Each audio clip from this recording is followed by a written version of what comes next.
There are few projects that can add more function and more value to your home than cabinets, and that's what makes this project so amazing. I transformed my space from this to this. So stick around while I give you all the tips and tricks on how to put a project like this together. I'll tell you about all the tools that you need to make something like this, and honestly, it's a lot easier than you may think.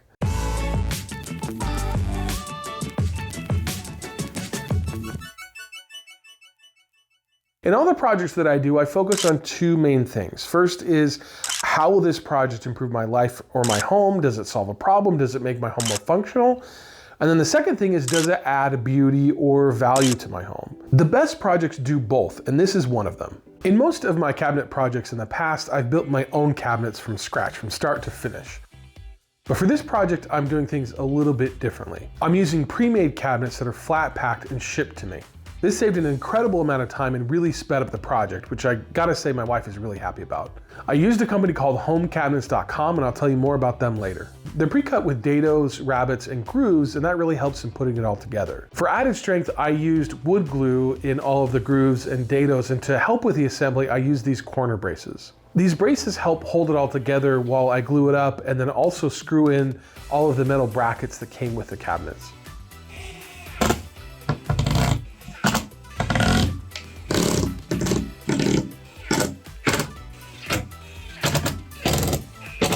I'll have a list of all the tools that I use in the description, and so be sure to take a look if you want to check them out.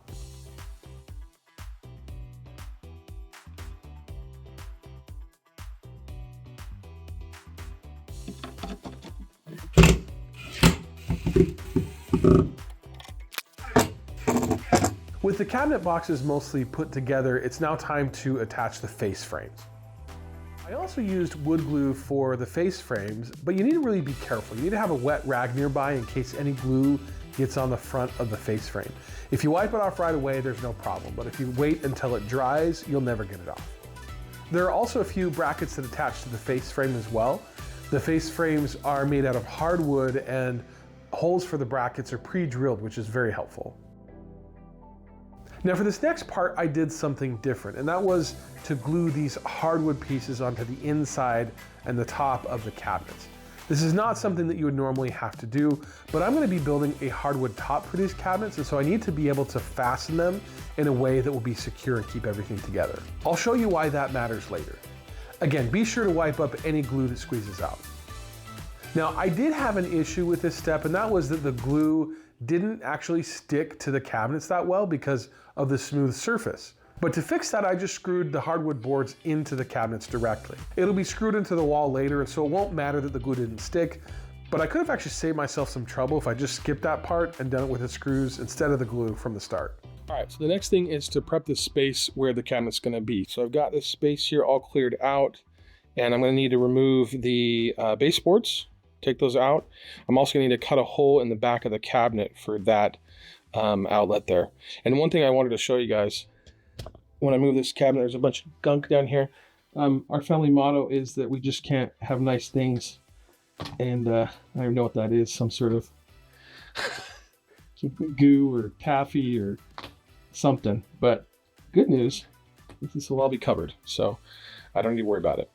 To remove the trim, I use a utility knife to cut the caulk. And then I use my trusty trim removal tool to remove the trim without damaging either the trim or the wall.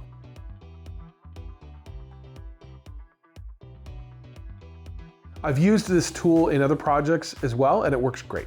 I cut out a hole in the back of the cabinet for the outlet, and then I put both of the cabinets into the space to get a feel for what they're gonna look like. This is where I start to get really excited because of how great it looks. All right, so now it's time to put together the drawers, and these drawers are dovetail drawers, which is great because it actually provides a lot of strength as they are pulled in and out, so they'll last a long time. Now, the thing with these drawers is that you always want to dry fit it first and make sure that it fits well. And so usually you just do that, just kind of press it together. When we put it together, I've got a mallet here. I'll kind of tap it lightly just to make sure it's in all the way. But you want to be really careful not to force it because there's some smaller pieces on the bottom that could break if there's too much pressure. So always have a chisel handy if you need to just chisel out tiny amounts, or some sandpaper to just sand some of the dovetails if you need to, just to make sure it all fits. And then when I put it together, I'm just gonna put a dab of glue in each piece and then clamp it for a bit, and that should hold it steady. Now I'm again using glue on these dovetail joints, but the people at homecabinets.com actually suggest that you dry fit them and then just use pin nails to hold them together. That would work too, but in my opinion, the glue is a much better option and it'll make these drawers last forever. The only downside is that the drawers need to be clamped for a while before moving on to the next step. Next step is to install the drawer slides. The kit came with some pretty slick undermount drawer slides, and all of the holes are pre-drilled in both the drawers and the cabinet. And so installation is really easy. And the holes are pre-drilled in the face frames, and that helps a lot too. The next step is to install the cabinets. But before I do that, I'm gonna cut some grooves into those hardwood pieces that I installed earlier. I'm using a biscuit jointer for this. And the funny thing is that I don't actually use the biscuit jointer for anything else anymore. This is really the only thing I use it for. This cuts a groove into the wood, and then I can use these brackets to attach the tabletop. One end of the bracket goes into the wood and the other one gets screwed into the tabletop itself. This allows the hardwood top to move slightly with seasonal humidity changes without causing any issues. Next thing to do is to install the cabinet boxes. Before I can attach the cabinets to the walls, I need to attach them to each other. And the best tool that I found for this are these cabinet installation clamps. They do two things at once. They bring the cabinets together, but they also keep the face frames flush on the front, so the cabinets look like they're all one unit. They also have a nifty hole where you can get your drill in to screw the cabinets together. I first use a countersink drill bit to drill the pilot hole and then screw the cabinets together. It's possible to do this step without these clamps, but it's much, much easier to do it with them. And so again, I'll have a link to this and all the other tools that I'm using in the video description. Next, we install the cabinets into the wall. The key here is to screw the boxes directly into the stud.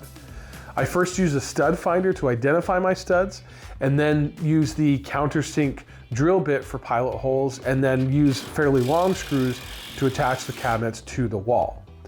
Once installed, these things aren't going anywhere. The next thing to do is to attach the doors. When I've built my own cabinets in the past, the doors are actually the part that takes the longest because you have to go first to mill the lumber and then cut the cope and stick and then glue it together and then sand and prime and paint. That can really take forever. And even though I could build the cabinets for much cheaper than they would cost, there is a value in my time. And getting this project done in a weekend or two with the tabletop is a huge savings in time. Now, I mentioned before that I got these cabinets from homecabinets.com. They were gracious enough to send me these, and I have to say that I'm really impressed. They're high quality and fairly easy to install, and I'm gonna provide you guys with links in the description if you wanna check them out and order some cabinets of your own. All right, so now that we've got the cabinets built and installed, let's work on the top. I've got some of this aged oak. These boards were cut over 50 years ago, and they had been used as decking in rail cars. It's super rustic and it looks great once it's all finished. I used a jointer to get two edges square and then a thickness planer to finish milling them. Once I have the boards milled, I'll glue them up and then sand all the surfaces. I made the tabletop a bit bigger than the space, knowing that I need to cut it to size. And then I made a template of the space using some scrap wood and a hot glue gun. I transferred the template to the boards and then cut them to size using a track saw. This is a Wen track saw, and it's kind of a bottom of the line track saw. It's the cheapest that you can get, and I need to make multiple passes when cutting through something hard like oak. What I will say though is that I've definitely got my money's worth out of it, and it's still kicking. At some point I'll invest in a much nicer one, but for now it does the job I need it to do. Once it's cut, I'll bring it back inside and put it together. So the project looks great, but I have to be honest, it still isn't 100% complete. I still need to cut the parts for the toe kick, and I also need to trim the top and finish it. I've also got to add the drawer pulls and knobs for the cabinets, but I wanted to get this video out to show you how this space was transformed. Again, I used homecabinets.com, and they've got tons of different styles and sizes and designs, and they can really help you transform your own space, whether it's a kitchen or a bathroom or something like this. Now, I'll leave some links in the description if you want to check them out, so definitely take a look. You'll be glad you did. Thanks for watching. If you like this video, be sure to subscribe and check out my other videos, and I'll see you in the next one.